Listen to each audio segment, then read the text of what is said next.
আসসালামু আলাইকুম প্রিয় দর্শক শ্রোতা, দেশ দেবন্তের পক্ষ থেকে সবাইকে স্বাগত জানাচ্ছি। আজকের এই আলোচনায় আজকে আলোচনা করব ভারত কেন আমাদের বিরুদ্ধে লেগে গেল হঠাৎ করে এই বিষয়টা নিয়ে কিছু বিশ্লেষণ করব, কিছু খুঁজে বের করার চেষ্টা করব। গত 5ই আগস্ট যখন শেখ হাসিনা প্রধানমন্ত্রী পদ থেকে পদত্যাগ করেন এবং ভারতে পালিয়ে যান, তার আগে পর্যন্ত যখন আওয়ামী লীগ সরকার ক্ষমতা ছিল, তখন আমরা যে একটা সম্পর্ক দেখেছিলাম বাংলাদেশের সাথে ভারতের, অনেক কথা শুনেছি যে এই সম্পর্কটা এমন অনন্য এক উচ্চতায় উঠে গেছে। এই সম্পর্কটা মানে এ যাবৎকালের সবচেয়ে সেরা ভালো সম্পর্ক।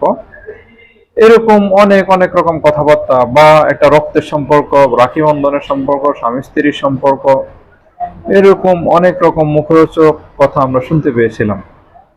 তো হঠাৎ করে যখন বাংলাদেশে একটা গণ অভ্যুত্থান হলো ছাত্র জনতার, তারপরে যখন হাসিনা সরকার ক্ষমতা থেকে পদত্যাগ করলেন বা পালিয়ে গেলেন, বা বাধ্য করেন, ছাত্র জনতা যখন বাধ্য করলেন, তিনি হয়তো ক্ষমতা থেকে পদত্যাগ করে পালিয়ে যান।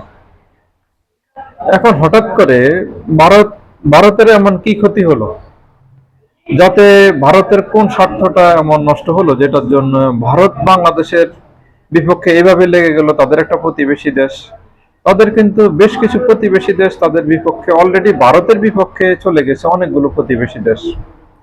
আপনি দেখেন শ্রীলঙ্কা থেকে থেকে শুরু করে শ্রীলঙ্কা, নেপাল, এই যে ভুটান, মালদ্বীপ, এই দেশগুলো কিন্তু সবগুলো দেশ চীনের মানে আর ইয়ের মধ্যে চলে গেছে, চীনের ছত্রছায়ায় চলে গেছেন। শুধুমাত্র একমাত্র এই উপমহাদেশের মধ্যে, দক্ষিণ এশিয়ার মধ্যে শুধু একমাত্র দেশ বাংলাদেশে ছিল তাদের সবচেয়ে নিকটবর্তী বা তাদের সবচেয়ে কাছের প্রতিবেশী দেশ, যখন আওয়ামী লীগ সরকার ক্ষমতা ছিল। বাট যখন আওয়ামী লীগ সরকার ক্ষমতা পতন হয়, তারপর থেকে আমরা দেখতে পেলাম যে তারা মানে একযোগে শুরু করেছেন সবাই মিলে, মানে ঐক্যবদ্ধ হয়ে, যারা ক্ষমতায় আছেন, যারা তাদের ক্ষমতার বাইরে আছেন, যেমন বিজেপি সরকার ক্ষমতায় আছেন, তারা যেরকম মিথ্যাচার ছড়াচ্ছেন বাংলাদেশের বিপক্ষে, যারা কংগ্রেস আছেন ক্ষমতার বাইরে, তারাও কিন্তু ঠিক একই রকম মিথ্যাচার ছড়াচ্ছেন। হুম যে বাংলাদেশে সংখ্যালঘুদের উপর নির্যাতন হচ্ছে, বাংলাদেশে সংখ্যালঘুদেরও মানে ঘর বাড়ি ভাঙচুর করা হচ্ছে, তাদের দোকানপাট ব্যবসা প্রতিষ্ঠান লুটপাট করা হচ্ছে। হ্যাঁ, এরকম কথা ছড়াচ্ছেন, একদম পরের দিন থেকে শুরু হয়েছে এটা। এবং দেখেন এই যে ইসকনের সাবেক যে নেতা ছিলেন চিন্ময় কৃষ্ণ দাস, তাকে নিয়েও বহুত কথাবার্তা। এরপরে এই যে একটা পূজা গেল তাদের, দুর্গা পূজা গেল বা যে পূজাটা গেল, সেখানেও কিন্তু একটা পেট্রোল বোমা, একটা বোতল ছুঁড়ে মারা হয়েছে পূজা মণ্ডপে, কিন্তু সেটা বোতলটাও ভাঙেনি। কিন্তু তাদের মিডিয়া, তাদের তাদের যে পররাষ্ট্র যে লোকজন আছে, তাদের যে বিরোধী দল আছে, তাদের যে সরকারের ক্ষমতা যে দল আছে, মানে সাধারণ জনগণের মধ্যে এই জিনিসটা ছড়িয়ে দিচ্ছেন যে বাংলাদেশে যারা সংখ্যালঘু হিন্দু আছেন তাদের উপর নির্মমভাবে মুসলমানরা অত্যাচার, নির্যাতন, নিপীড়ন চালাচ্ছেন এবং তাদেরকে ধর্ষণ করতেছেন, এরকম কথাবার্তা ছড়াচ্ছেন। এবং এই জিনিসগুলো আন্তর্জাতিক মিডিয়া প্রচার করার জন্য তারা ব্যাপকভাবে উঠে পড়ে লেগেছেন। আর এটা করলে হয়তো বা ইউনূস সরকারকে কিছুটা চাপে রাখা যাবে, চাপে রাখতে পারলে হয়তো তাদের কিছু স্বার্থ হাসিল হইতে পারে, যেটা আওয়ামী লীগ সরকারের কাছ থেকে খুব সহজে তারা আদায় করে নিতে পারত। কিন্তু সেটা কিন্তু ইউনূস সরকারের কাছ থেকে খুব সহজে আদায় করে নিতে পারতেছে না। ইউনূস সরকার যে কোনো একটা চুক্তিকে সেটা পুনর্বিবেচনা করতেছেন এখন। তো এখন যে এগুলো পুনর্বিবেচনা করতেছেন, দেখতেছেন, যাচাই বাছাই করতেছেন, তাদের সাথে আলোচনা করতেছেন, বা যে কোনো একটা বিষয়ে তারা বাংলাদেশ প্রতিক্রিয়া জানাচ্ছেন ভারতকে, এই বিষয়টা কিন্তু আগে এতটা মানে কঠিন ভাবে মানে প্রতিহত করেনি ভারত, মানে আওয়ামী লীগ সরকার। সেক্ষেত্রে হয়তো তারা ভাবতেছেন, এবং তাদের একটা প্রতিপক্ষ, শক্ত প্রতিপক্ষ হয়ে দাঁড়িয়েছে বাংলাদেশ, এবং তারা যা চাইতো বা যা আদায় করে নিত আওয়ামী লীগ সরকারের ক্ষমতায় থাকতে, সেটা এখন পারতেছে না বলেই তারা এরকম একটা কাজ করতেছেন। আরো কিছু কথা বলবো, সেটা হলো মূল মজার বিষয়টা হলো এখন চিন্ময় কৃষ্ণ প্রভুকে নিয়ে যে একটা আলোচনা সমালোচনা সারা ভারতবর্ষ জুড়ে যেভাবে শুরু হয়েছে, যে তাকে মুক্তি দিতে হবে, হ্যাঁ, তার বিরুদ্ধে যত অভিযোগ আছে সেগুলো প্রত্যাখ্যান করতে হবে।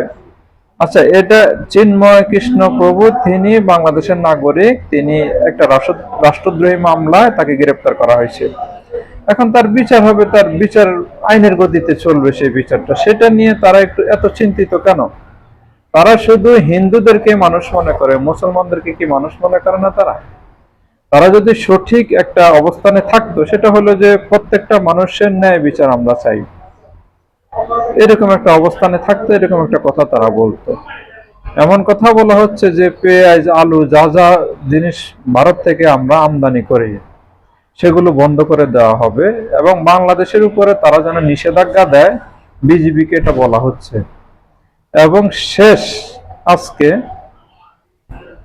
কলকাতার পশ্চিমবঙ্গের যে মুখ্যমন্ত্রী মমতা বন্দ্যোপাধ্যায়, তিনি বিজিবিকে বলছেন, কেন্দ্রীয় সরকারকে বলছেন, তারা যেন জাতিসংঘে বলে যেন বাংলাদেশে শান্তিরক্ষী বাহিনী পাঠায়। বাংলাদেশে এতটাই খারাপ অবস্থা। আচ্ছা, আপনি যারা দেখতেছেন আমার এই ভিডিওটা, তাদের কাছে আমার প্রশ্ন, যে বাংলাদেশে শান্তিরক্ষী বাহিনী পাঠাতে হবে কেন? তাদের দেশের হিন্দুদেরকে, সংখ্যালঘুদেরকে অত্যাচার হচ্ছে। সত্যিকার অর্থে হয়তো মমতা ব্যানার্জি এরকম একটা কথা বলতেন না, হয়তো তিনি স্রোতে গা ভাসানোর জন্য বা চুপ থাকলে তিনি একটু চাপে পড়তে পারেন তাদের দেশে, সেজন্য হয়তো এরকম একটা কথা তিনি বলেছেন। তা না হলে তার কাছ থেকে এরকম কিছু আমরা প্রত্যাশা করি না, যতটুকু আমরা তাকে চিনি। এখন এই যে জাতিসংঘ থেকে যে কথাটা তিনি বলেছেন, শান্তিরক্ষী বাহিনী বাংলাদেশে পাঠাতে হবে, তো এটা শুধু বাংলাদেশেই হচ্ছে, ভারতের মধ্যে হচ্ছে না এই জিনিসটা? ভারতের মধ্যে সংখ্যালঘুদের উপর অত্যাচার করা হচ্ছে না? গরুর মাংস খাওয়াকে কেন্দ্র করে মানুষকে পিটিয়ে হত্যা করা হচ্ছে না? রাস্তা কাউকে ধরে জোর করে বলানো হচ্ছে না জয় শ্রীরাম বলতে হবে? কাশ্মীরে কি হচ্ছে মুসলমানদের উপরে? তো ওগুলোর জন্য কি শান্তিরক্ষী বাহিনীর দরকার নেই? বাংলাদেশে কি হচ্ছে, কোথায়? সুনির্দিষ্ট কোনো তথ্য তাদের কাছে আছে? সত্যিকার অর্থে এ পর্যন্ত এমন একটা নিউজও আসেনি গত 5ই আগস্টের পর থেকে আজকে পর্যন্ত যে একজন হিন্দু মহিলা নারী ধর্ষিত হয়েছেন, ধর্ষণের শিকার হয়েছেন, এরকম কোনো নিউজ আসেনি।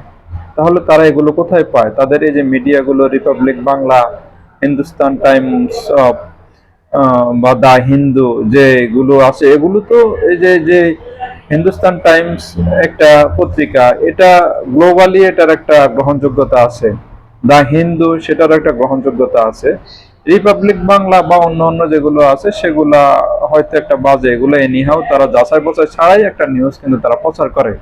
শুধু এটা প্রচার করার মূল কারণ হলো তাদের ভিউ বাড়ানোর জন্য, যেটা আমি যখন দেখি তখন ভাবি যে এরা কিভাবে একজন সাংবাদিকতা করে, কিভাবে তারা একটা মিডিয়া, একটা চ্যানেল চালায়, তারা তারা কোনো রকম কোনো তথ্যকে তারা উপর থেকে এটাকে যাচাই বাছাই করা ছাড়াই একটা বোকার মতো একটা জিনিস প্রচার করে দেয়, লাফালাফি শুরু করে। সেটা একটা হাস্যকর বিষয়। আপনি যখন রিপাবলিক বাংলা দেখবেন যে একটা লোক এদিক থেকে ওদিকে, এদিক থেকে ওদিকে শুধু দৌড়াচ্ছে আর কথা বলতেছে, এত লাফালাফি করে কেন?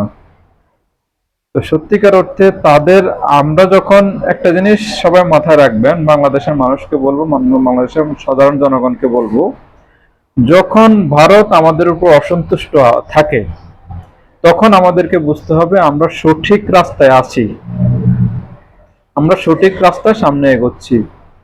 যখন ভারত আমাদের উপর সন্তুষ্ট থাকবে তখন আমাদের বুঝতে হবে যে আমরা সঠিক রাস্তায় নাই। একদম স্পষ্ট কথা, ক্লিয়ার কথা।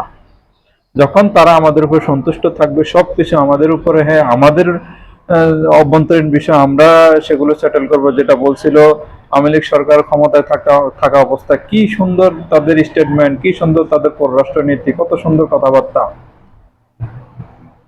আর আওয়ামী লীগ সরকার যাওয়ার সাথে সাথে ডক্টর মোহাম্মদ ইউনূসের সরকার যা করতেছেন, সেটাতেই তারা নিন্দা করতেছেন, সেটাতেই তারা বিরোধিতা করতেছেন, সেটাতেই তারা প্রতিপক্ষ হয়ে দাঁড়াচ্ছেন। তার মানে কি একটাও সঠিক কাজ করতেছেন না? আমাদেরকে বুঝতে হবে এই জিনিসটা, একদম খুব খেয়াল করে সবাইকে বুঝতে হবে। আমি বলবো হিন্দু ভাইদেরকে বলবো, মুসলমান ভাইদেরকে বলবো, খ্রিস্টানদেরকে বলবো, যত ধর্মের মানুষ বাংলাদেশে বসবাস করেন প্রত্যেককে একটা অনুরোধ আমি করব, যে অনুরোধটা সবাই রাখার চেষ্টা করবেন, যে ভারত সরকার বা ভারত যখন আমাদের উপর অসন্তুষ্ট, তার মানে আমাদেরকে বুঝতে হবে বাংলাদেশ সঠিক রাস্তায় আছে। এটা একদম ক্লিয়ার কথা। আর যখন তারা আমাদের উপর সন্তুষ্ট, তখন বুঝতে হবে বাংলাদেশ সঠিক রাস্তায় নাই। এটা আমাদেরকে বুঝতে হবে, একদম ক্লিয়ার কথা। তো সেভাবে চলার চেষ্টা করবেন, সবাই শান্ত থাকার চেষ্টা করবেন। তারা কিন্তু আমাদের দেশে বিশৃঙ্খলা করার জন্য অনেক রকম পরিকল্পনা তারা করতেছে। অল্প কিছু সামান্য কিছু হলে তারা উস্কানিমূলক কথাবার্তা বলতে চাচ্ছে। আমাদেরকে সেই বিষয়গুলোকে অবগত থাকতে হবে, খেয়াল রাখতে হবে এবং শান্ত থাকতে হবে, কিন্তু প্রতিক্রিয়া দেখাতে হবে। চুপ থেকে একদম চুপ থাকা যাবে না। আমরা সমাবেশ করব, আমরা মিছিল করব, আমরা মিটিং করব, আমরা যাই করব সেটা শান্তি বজায় রেখে, বিশৃঙ্খল করে নয়, তাহলে তারা সুযোগ পেয়ে যাবে। আর হিন্দু মুসলমানদের ভাইদেরকে বলবো, হুট করে হুজুগে মানে গুজবের মধ্যে কান দিবেন না কেউ। ওইখানে ওটা হয়ে গেছে, ওইখানে একজন মুসলমানকে মেরে ফেলা হয়েছে, ওইখানে একজন হিন্দুকে মেরে ফেলা হয়েছে পিটিয়ে, এরকম কথা শুনে আপনি সেখানে যে একটা দলের সাথে যোগ দিয়ে মারামারি, কোন রকম বিশৃঙ্খলা, কোন রকম কিছু করবেন না। আগে শুনুন, বুঝুন, জানুন, তারপরে আইনের উপর আস্থা রাখুন, বিশ্বাস রাখুন। আইন কি করে সেভাবে চলার চেষ্টা করুন। সবাই সবাই শান্ত থাকবেন, সবাই ভালো থাকবেন, নিরাপদে থাকবেন। আজকে এখানে শেষ করলাম। আল্লাহ হাফেজ।